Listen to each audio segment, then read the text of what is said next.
ایک ایسی mobile application جس نے اپنی لانچ سے لے کر اب تک اربوں لوگوں کو اپنی طرف متوجہ کیا ہے اور دیکھتے ہی دیکھتے یہ دنیا کی مشہور ترین ایپلیکیشنز میں سے ایک بن چکی ہے۔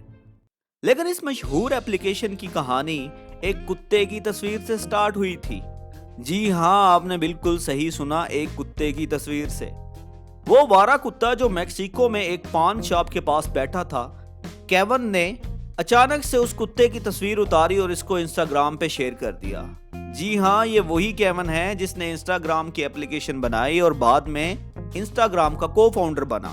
کیون نے جب یہ تصویر اتاری اور اس کے ساتھ ہی اس نے انسٹاگرام پہ ٹیسٹ کی کیپشن کے ساتھ اس کو اپلوڈ کر دیا۔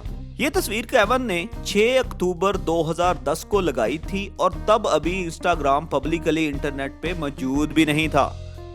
یہ پکچر آج بھی انسٹاگرام پہ موجود ہے اور تب سے لے کے اب تک اس پہ 1,34,000 سے زیادہ لائک اور تقریباً 45,000 کے قریب کمنٹ آ چکے ہیں۔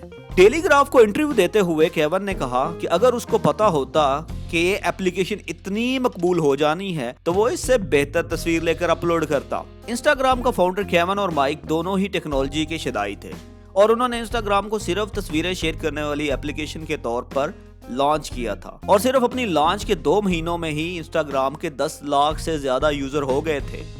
اور اس طرح دیکھتے ہی دیکھتے وہ موبائل ایپلیکیشن جس کا آغاز ایک آوارہ کتے کی تصویر سے ہوا تھا، دنیا کی مشہور ترین ایپلیکیشنز میں سے ایک ایپلیکیشن بن گئی۔ اور یہی نہیں، 2012 میں فیس بک نے انسٹاگرام کو $1 ارب کے عوض خرید لیا تھا اور آج اس ایپلیکیشن کو 1 ارب سے زیادہ لوگ استعمال کر رہے ہیں۔ ہم امید کرتے ہیں کہ ہماری دی ہوئی انفارمیشن آپ کو پسند آئی ہوگی۔ مزید اس طرح کی ویڈیوز دیکھنے کے لیے ہمارے چینل کو سبسکرائب کرنا مت بھولیے گا۔ شکریہ۔